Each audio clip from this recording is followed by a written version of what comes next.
Energy, a privately owned oil and gas exploration company in Fort Worth. Ray, thanks for coming on. We appreciate it. Good morning. Thank you all for having me. Are you pleased with what you're seeing coming to Washington, or are you concerned?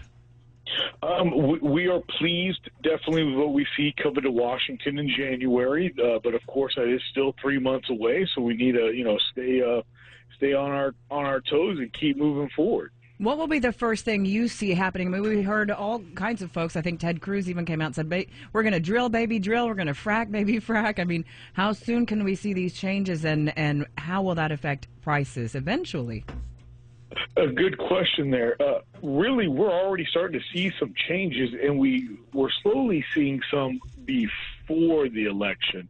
The price of oil has been hovering at about $70 now for about a week or so, and really that was already the markets and those outside forces predicting a Trump victory.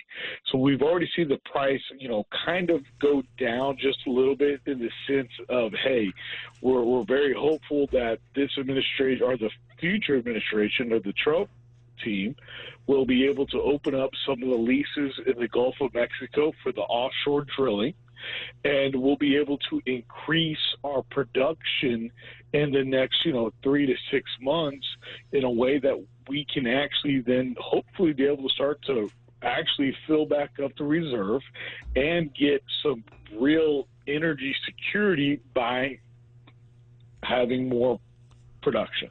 The concerns always about the Strategic Petroleum Reserve being emptied out for political purposes. If we do fill it back up, how much does that mean we would have in reserve?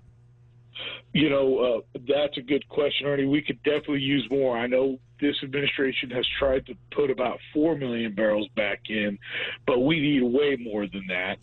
And for anyone out there that's listening and can remember, President Trump tried to fill up the reserves back in 2020 when oil was only $25 a barrel, and the Democrat Congress shot him down for that.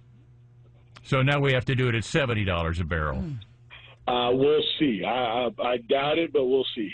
Tell me that's not a Washington math right there. That's the decision-making process. Absolutely, yes. No, that's bureaucracy and the government working for you 101. Now, Ray, we saw prices coming down at the pump in the weeks, I would say just a couple of weeks leading up to the election.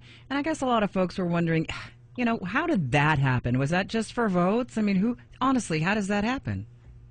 Yes, though it was kind of a big combination of things, Carla, and that was a very good question. Absolutely, there is a little bit that has to do with the election. You look at every November during really any elections, and of course during the years that the president is being elected.